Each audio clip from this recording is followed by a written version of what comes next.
Gaúcho que veio para o Rio por ter se encantado com as formas da cidade maravilhosa. Dedica a vida em tornar a arquitetura um modo de viver junto e com menos desigualdade nas cidades. A nossa entrevista de hoje é com o arquiteto e urbanista Sérgio Magalhães. O senhor é gaúcho. Quando e como chegou no Rio? Eu cheguei logo que me formei em arquitetura para fazer mestrado em saúde pública, na Escola Nacional de Saúde Pública, junto à Fiocruz. Por que o senhor escolheu a arquitetura? Uma ideia de criança ainda, brincando e vendo construir, e aos poucos fui me interessando, mas só no segundo grau é que decidi mesmo por arquitetura. E é uma profissão muito bonita.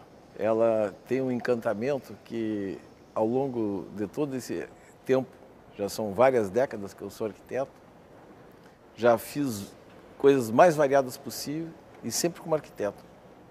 Ela permite uma multiplicidade de atuações que é muito bom, deixa a pessoa feliz.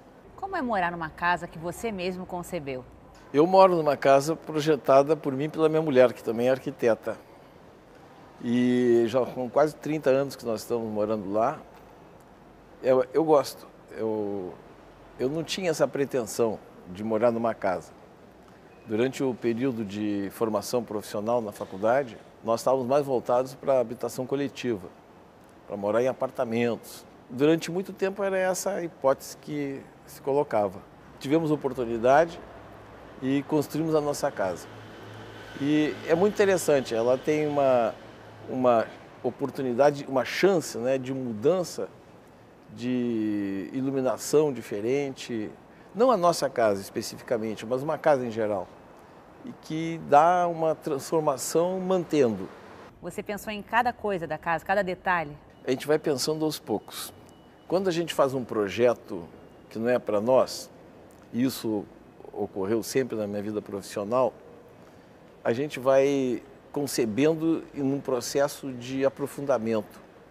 Então, quando começam as obras, já está em tudo pré-concebido, desenhado, detalhado, e alguns ajustes só que são feitos durante a construção. Sempre é necessário ter alguns ajustes. Mas no caso da nossa casa pessoal, nossa casa particular, se deu de um modo diferente. Ela foi sendo detalhada junto com a construção. Foi um processo criativo diferente do que a gente fazia antes. E eu achei que foi de muito interesse também. Eu mudei meu modo de ver a elaboração de um projeto de arquitetura a partir da construção da própria casa. E penso que foi uma mudança que ajudou a compreender melhor como é que se organizam as coisas, inclusive na cidade. Deu um modo de ver que é mais em acordo com a própria vida. Vai se fazendo, vão se ajustando as coisas, o que não quer dizer que não haja um planejamento, que não haja um projeto. Só que não há necessariamente uma definição tão estrita antes de se começar a obra. O senhor falou da arquitetura estar ligada com a vida. Como é que surgiu o projeto do Favela Bairro? O senhor é o pai do Favela Bairro? Eu acho que o Favela Bairro é um bom exemplo que você está trazendo para aquilo que eu estava comentando antes, para essa compreensão da arquitetura muito entranhada com a experiência pessoal e, no caso do Favela Bairro, com a experiência coletiva. O Favela Bairro surgiu justamente quando foi possível reconhecer que a experiência produzida pelas famílias construindo as suas casas era uma experiência importante, era uma experiência positiva, era uma experiência que tinha história e que tinha cultura. Porque a arquitetura moderna, um pouco antes do Favela Bairro se consolidar, a arquitetura moderna achava que o que estava em construção ou estava construído pela experiência popular tinha muito pouco interesse e que deveríamos produzir obras novas dentro de critérios que a arquitetura moderna concebeu como sendo ótimos para o universo todo, o mundo todo.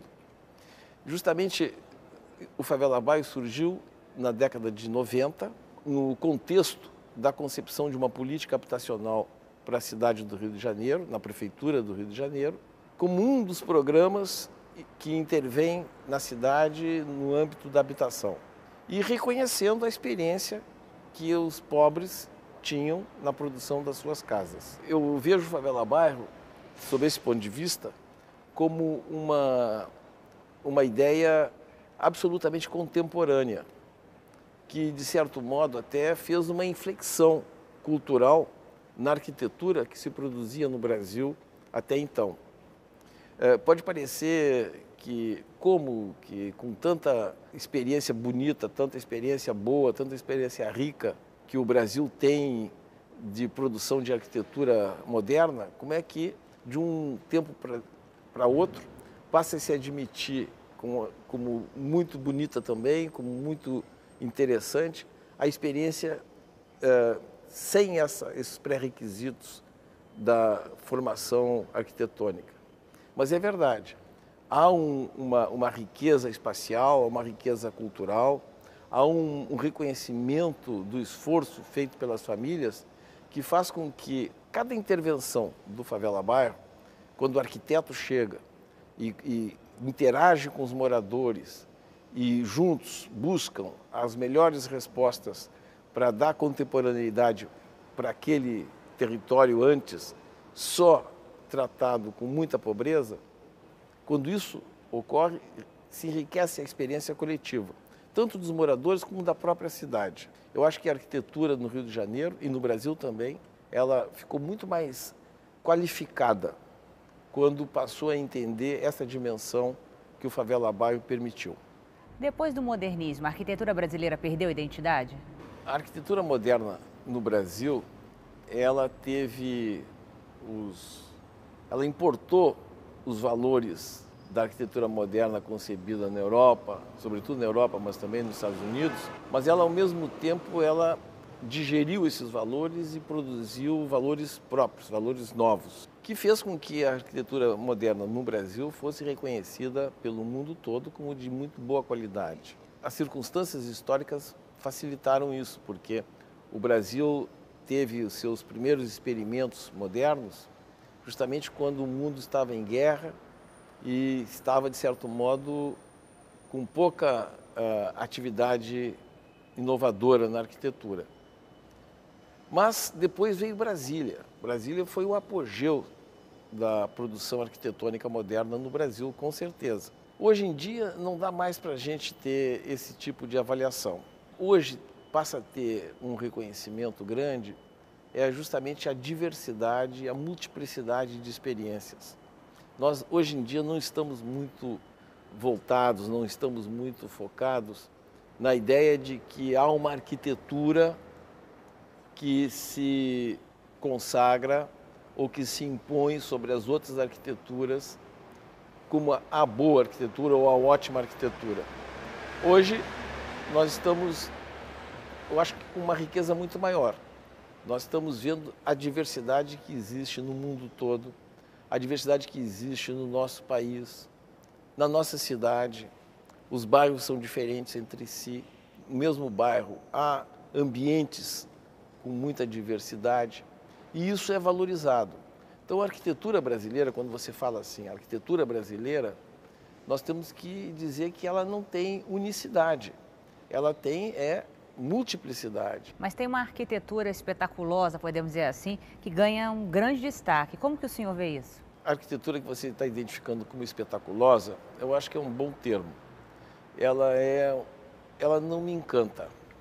Ela não é a arquitetura do meu coração. Eu acho que, eventualmente, pode ter um ou outro projeto muito bom, de muito bonito, de muito interesse. Mas, em geral, essa arquitetura espetaculosa, essa arquitetura das grandes estrelas internacionais, elas se constituem como episódios que pode ter um valor localizado, mas ela já não é mais, ela já não comunica mais aquele desejo que era da arquitetura moderna de ser universalizado.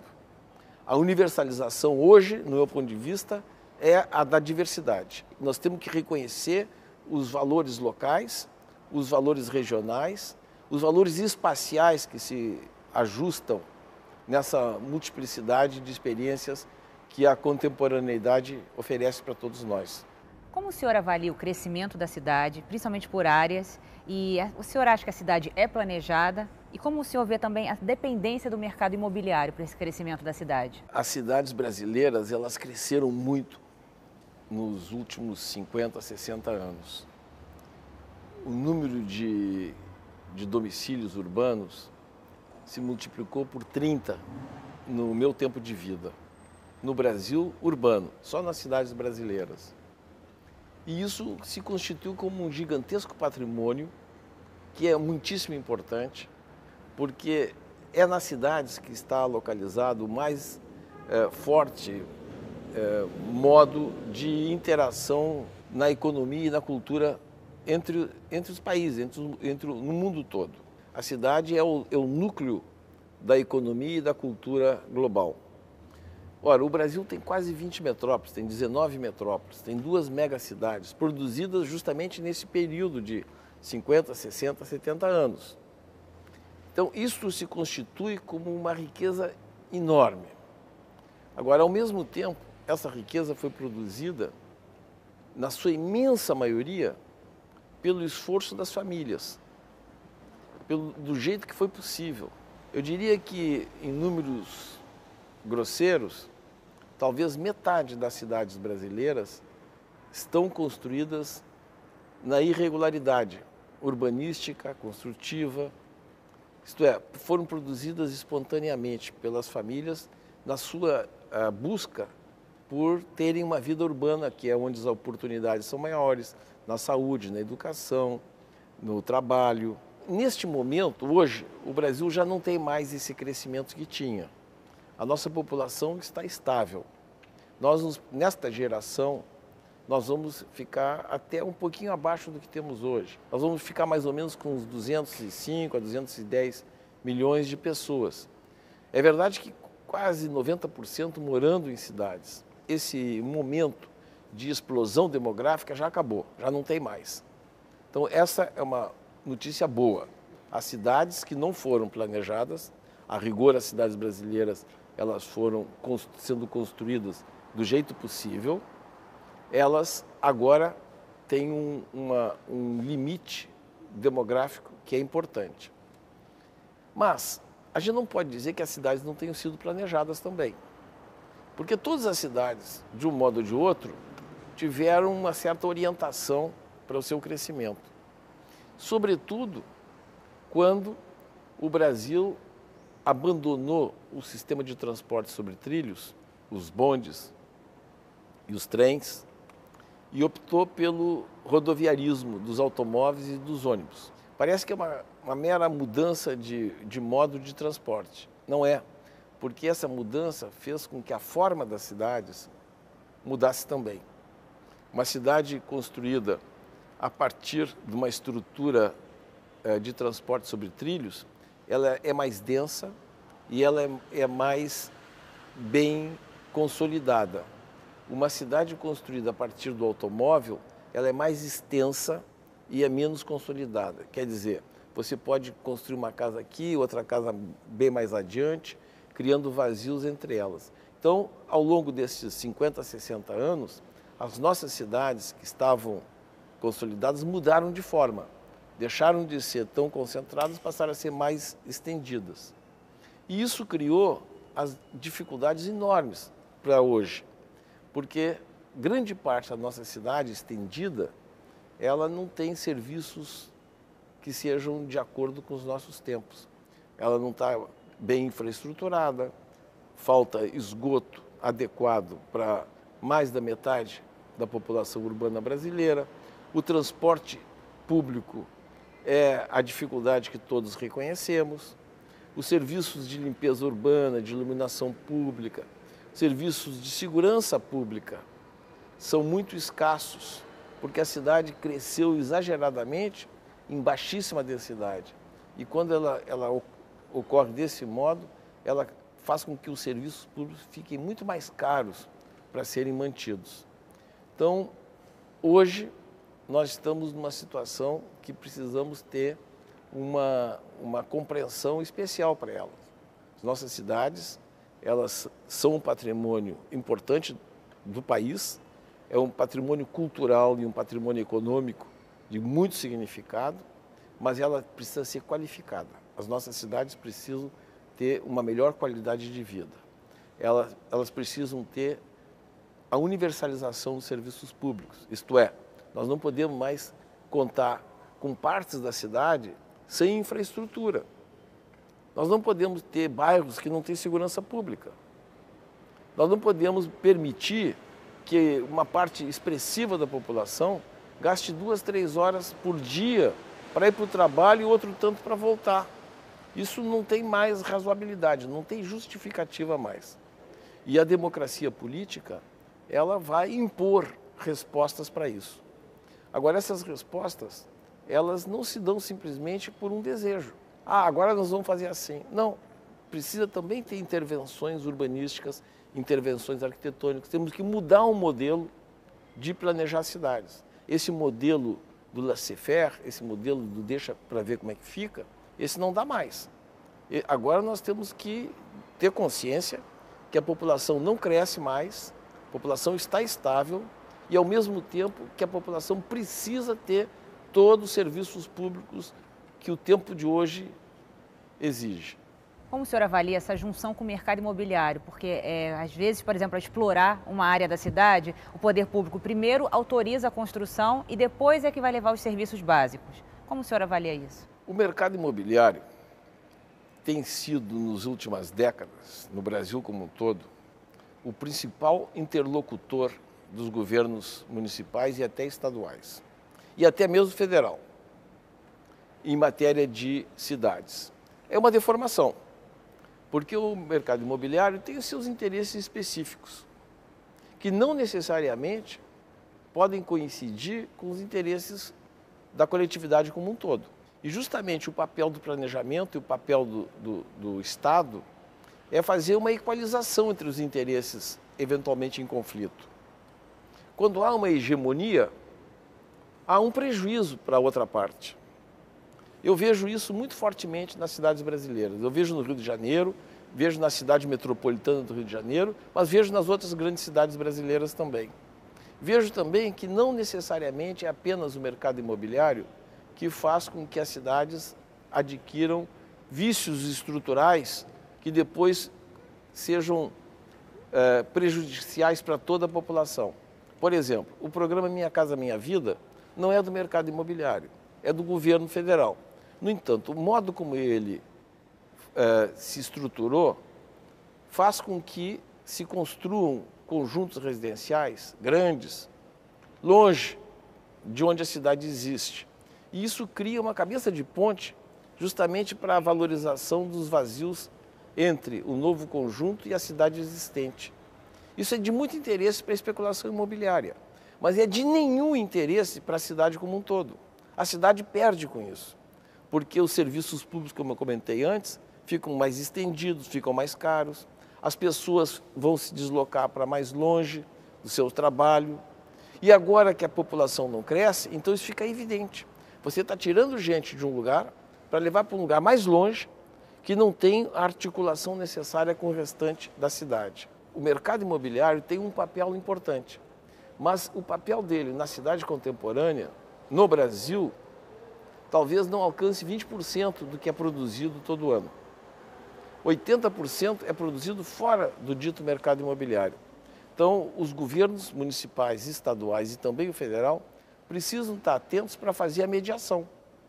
Não pode ficar só tendo interlocução com um segmento da economia, deixando os outros, e no caso até da produção imobiliária, eu diria que a grande maioria da produção imobiliária, portanto, está fora do mercado imobiliário, esse mercado imobiliário formal, é preciso que os governos tenham planos, tenham planejamento, que ao construir uma linha de metrô, considerem o conjunto da cidade e não o interesse de construir uma linha simplesmente. Não é razoável que, enquanto nós temos uma rede de trens que está patinando há décadas, poderia ser um metrô de superfície, ela esteja ainda subaproveitada e os recursos públicos muito mais voltosos sejam aplicados para estender a linha 1 do metrô para a Barra da Tijuca, que tem uma densidade muito pequena.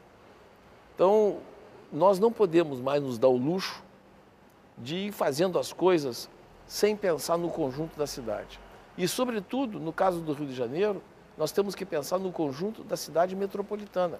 Nós temos que saber que o município do Rio de Janeiro está articulado com Nova Iguaçu, com Duque de Caxias, com Nilópolis, com São Gonçalo, com Niterói, que isso tudo constitui uma única cidade. E que os processos, sejam eles os relacionados à educação, à saúde, a transporte, a saneamento, à produção imobiliária, precisam estar feitos em acordo, tem que estar articulados. Nós não podemos trabalhar isoladamente. É uma cidade só. A ideia de que o Rio de Janeiro é o município do Rio de Janeiro é uma ideia arcaica. Hoje nós temos uma única cidade. Mesmo quando passa pela Baía de Guanabara, pode dar a impressão que é uma outra coisa. Não, a Baía de Guanabara não separa. A Baía de Guanabara une os dois lados, o lado leste metropolitano do centro da cidade e da zona norte. É uma riqueza isso. A cidade do Rio de Janeiro é espetacular. Ela tem uma qualidade nessa diversidade que precisa ser reconhecida, mas ela tem que ser tratada, ela tem que ser cuidada, ela tem que ter investimentos importantes para corresponder ao que já está feito. Em 2020, o Rio vai sediar o Congresso Mundial de Arquitetura, que é uma grande vitória para a cidade. Quais serão as grandes questões? Eu acho que é justamente a cidade brasileira. Nós temos uma oportunidade de, em 2020, termos um acervo de debates, de reflexões que vamos construir nesse período de 5 anos e meio, quase 6 anos, não apenas aqui na cidade, mas no Brasil todo e também na América, porque há 42 anos que não há um Congresso Mundial de Arquitetos nas Américas e no Brasil nunca houve. Então nós estamos certos de que essa é uma possibilidade de enriquecer esse debate que nós estamos tendo aqui, de fazer com que se reflita sobre as novas perspectivas da arquitetura e do urbanismo no Brasil.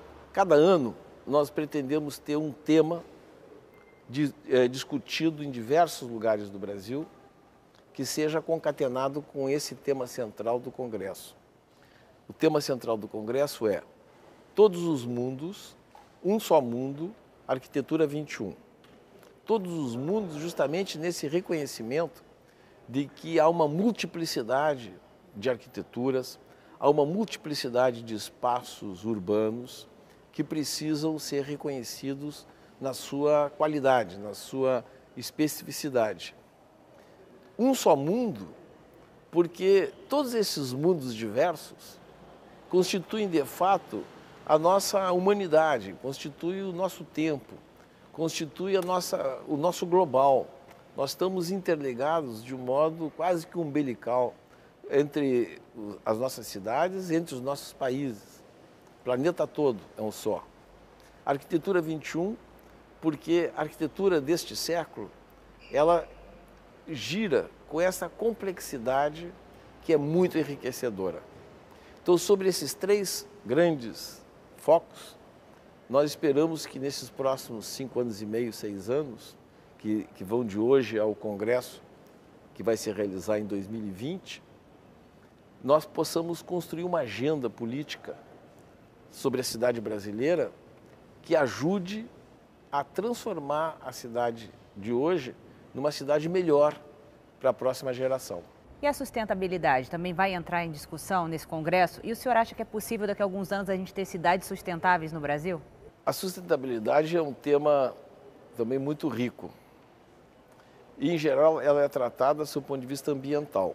Eu penso que já temos uma consciência coletiva que tende a reforçar esses valores da sustentabilidade, do ponto de vista ambiental.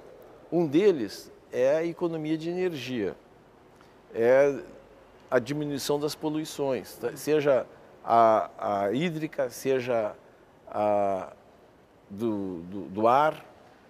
Isso tudo, eu acho que já está tendo um conjunto de compreensões que tem facilitado algumas políticas que vão no sentido de melhorar a sustentabilidade.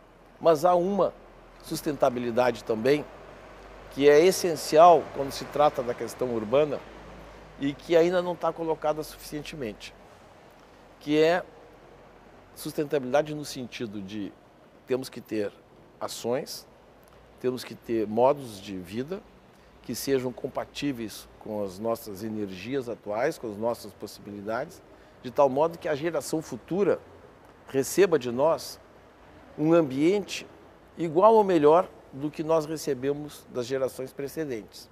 Esse, digamos, é o conceito de sustentabilidade que estou tratando. Ora, no caso das cidades, nós temos perdido, nesses últimos tempos, o que é a essência da vida urbana, que é justamente a possibilidade da interação social, de circular, de viver o espaço público como o lugar que oferece as possibilidades das trocas, dos encontros entre quem não está se esperando, do conflito da vida, o que justamente é a riqueza da vida urbana. Nós estamos tratando hoje as cidades de um modo muito segmentado. Nós estamos construindo conjuntos residenciais isolados, nós estamos construindo condomínios fechados, nós estamos construindo shopping centers. Esses elementos, eles têm que reverter, eles não podem mais ser a ideia de futuro. A ideia de futuro tem que ser justamente, na sustentabilidade urbana, tem que ser justamente o contrário, tem que ser a liberdade, a possibilidade das pessoas viverem em conjunto, nas diferenças, não entre os iguais, porque para viver entre iguais não precisamos ter cidade.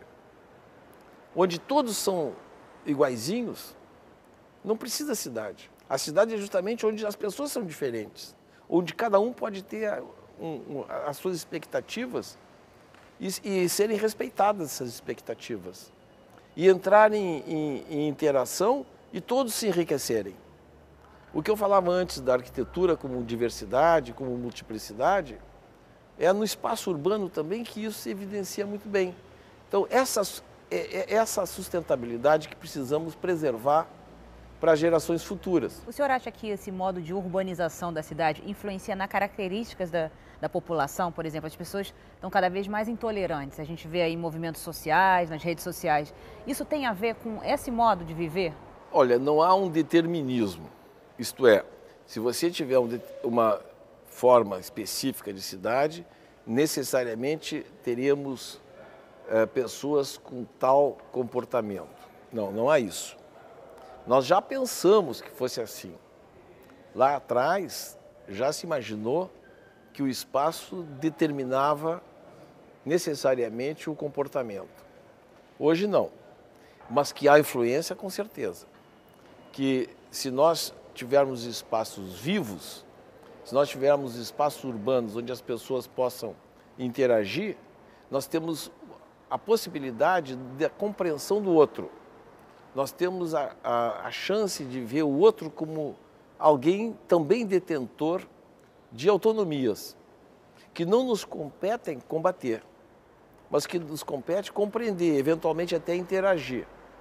Então, esse tipo de espaço público é um espaço construído, ele não é da natureza. Ele é preciso que seja concebido, é preciso que ele seja mantido, que ele seja cuidado. Para isso, nós precisamos ter atenção. Nós não podemos fazer qualquer coisa na cidade. Nós não podemos simplesmente achar que tanto faz como fez, construir condomínios fechados, as pessoas isoladas e segregadas. Nisso, a arquitetura tem uma responsabilidade e tem uma resposta. Nós já sabemos, nós podemos afirmar que é mais rica a cidade da diversidade do que a cidade da segmentação. E tem um exemplo importante nisso. Quando as pessoas viajam, as pessoas que podem viajar, as pessoas que têm recursos, elas podem até morar aqui no Brasil, no Rio de Janeiro, ou em São Paulo, em condomínios fechados. Podem circular por shopping centers. Pega o seu carro, as pessoas são ricas eventualmente, ou classe média, pega o seu carro e circulam isoladamente nesses lugares. Mas quando elas viajam para o exterior, elas querem visitar lugares onde elas possam andar pelas ruas com conforto, com qualidade e interagindo com as pessoas. Porque se reconhece uma qualidade superior que nós estamos perdendo muitas vezes. Então a arquitetura tem essa responsabilidade e tem essa resposta. É preciso que a gente reconheça que as cidades são seres vivos que têm que ter o amor nosso. As cidades não podem ser maltratadas, porque elas respondem para nós, interagindo conosco, segundo o amor que nós lhe oferecemos. Ela não é tão exigente a ponto de dizer, se você só me oferece isso, eu só te dou em troca tal coisa. Nós não temos essa medida, mas que é importante nós termos a consciência de que, ao viver coletivamente, nós temos que oferecer os espaços para esse convívio. Isso nós temos. Muito obrigada pela sua entrevista, Olha, eu que Sérgio. agradeço. E dividir conosco o seu conhecimento. Muito obrigada. Foi um prazer. Estamos trocando. Muito obrigado.